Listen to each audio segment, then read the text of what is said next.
My self Sarvesh Vardhan. और आज की क्लास में हमने हाइड्रोस्टैटिक्स का क्वेश्चन लिया है जो इंडियन नेशनल फिजिक्स ओलंपियाड 2017 में पूछा गया था।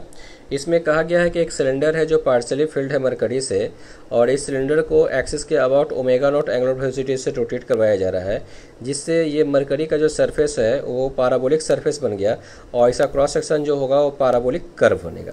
ठीक है, तो इस पैराबोलिक कर्व का रेडियस ऑफ कर्वेचर फाइंड करना है जिसका एक्स कोऑर्डिनेट की वैल्यू एक्स है। और दूसरा क्वेश्चन है कि रेडियस ऑफ कर्वेचर की वैल्यू बताइए एक्स इक्वल टू 0 पे। और थर्ड क्वेश्चन है कि ये जो सरफेस है अगर प्योर रिफ्लेक्टिंग है तो यहाँ से कितने हाइट पे एक ऑब्जेक्ट को रखा जाए कि इसका इमेज रियल बने। ये 3 क्वेश्चन है और तीनों का सॉल्यूशन करने से पहले हम आपसे एक बात शेयर करना चाहते हैं कि आप इस वीडियो को कंप्लीट देखें, अच्छा लगे तो अपने दोस्तों के बीच में शेयर करें। और आप हमारे तो अच्छे व्यूअर हैं ही, साथ साथ हम चाहते हैं कि आप मेरे चैनल के मेंबर बने। और मेंबर बनने के लिए चैनल को सब्सक्राइब करें। आज चैनल को सब्सक्राइब करने के लिए आप रेड बटन को दबा दें और साथ साथ बेल आइकन को दबा दें ताकि हमारे सारे नोटिफिकेशन आप तक आसानी से पहुँच सकें। तो मैं अब शुरू करता हूँ इसका सॉल्यूशन। इसके लिए हम क्या सोचते हैं कि एक ऑब्जर्वर है जो एक्सिस पे है और सेम सेंस में सेम एंगुलर वेलोसिटी से रोटेट कर रहा है।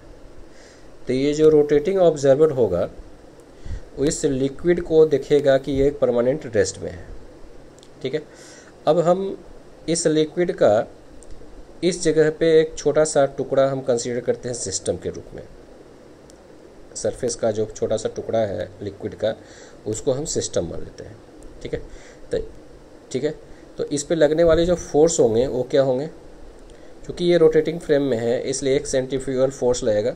Centrifugal force m omega square, यहाँ से डिस्टेंस x है तो m ओमेगा स्क्वायर x। ठीक है, दूसरा एक ग्रेविटेशनल फोर्स लगेगा mg, जहाँ m जो है वो लिक्विड का मास है। इन दोनों का जो रिजल्टेंट होगा वो क्या होना चाहिए, नॉर्मल होना चाहिए। क्योंकि अगर वो नॉर्मल नहीं रहेगा तो इसका एक कंपोनेंट टेनेंज की तरफ इफेक्टिव होगा जो इस लिक्विड को फ्लो करवा देगा। तो अगर ये लिक्विड रेस्ट में है ये तभी हो सकता है जब इस पे लगने वाले फोर्स जो होंगे वो इस सरफेस के नॉर्मल होंगे। तो हम इसी कंसेप्ट का यूज़ कर रहे हैं।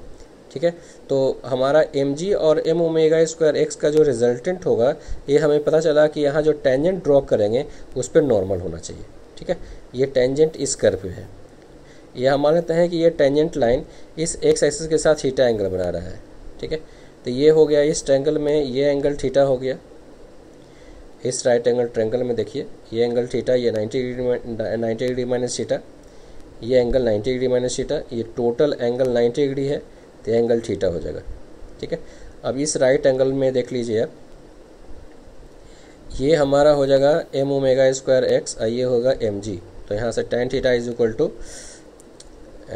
m omega square x by mg is equal to omega square x by g होगा। और tan थीटा ही जो होगा इस टेंजेंट का स्लोप होगा। स्लोप को हम dy बाई dx लिखते हैं, तो dy बाई dx की वैल्यू हमारा हो गया omega square x by G, और इसको डबल डिफ्रेंशिएशन कर देंगे तो D square Y by D X square की वैल्यू हो जाएगा ओमेगा स्क्वायर बाई जी। तो ये दोनों वैल्यू मिल गया। और रेडियस ऑफ कर्वेचर का फार्मूला हमें दिया गया है कि radius of curvature rho is equal to 1 plus D Y by D X का whole square power 3/2 by D square Y by D X square. इस फार्मूला का यूज करके हम रेडियस ऑफ कर्वेचर यहाँ फाइंड कर लेते हैं। तो radius of curvature rho is equal to, इसमें हम D Y by D x की वैल्यू हम लोग पुट कर लेते हैं। तो D Y by D X बराबर omega square X by G. ठीक है, और D square Y by D X square जो होगा ओमेगा स्क्वायर बाई जी होगा। ये वैल्यू पुट करने के बाद ये हमारा रेडियस ऑफ कर्वेचर हो गया। और हमको अगर सेकंड वाले क्वेश्चन में रेडियस ऑफ कर्वेचर ओरिजिन में पूछ रहा है तो हम एक्स इक्वल टू यहाँ 0 पुट कर देंगे तो रेडियस ऑफ कर्वेचर हमें ओरिजिन पे मिल जाएगा। तो यहाँ से रो की वैल्यू आ गया जी वाई ओमेगा स्क्वायर। और थर्ड क्वेश्चन में पूछा गया है कि अगर ये सरफेस प्योर रिफ्लेक्टिंग है तो हमें ऑब्जेक्ट कहाँ रखना चाहिए कि इमेज रियल बने। तो ये हमारा जो सरफेस होगा वो कनकेव सरफेस होगा और हमको पता है फोकस से लेकर के इन्फिनिटी तक कहीं भी ऑब्जेक्ट को रखते हैं तो इमेज जो बनता है वो रियल बनता है।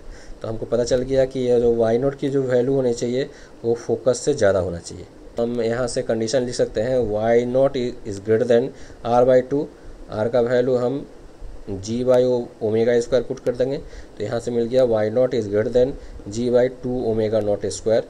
इतना डिस्टेंस कम से कम होना चाहिए, ठीक है, तब इसका इमेज जो होगा वो रियल बनेगा। ठीक है, थैंक यू।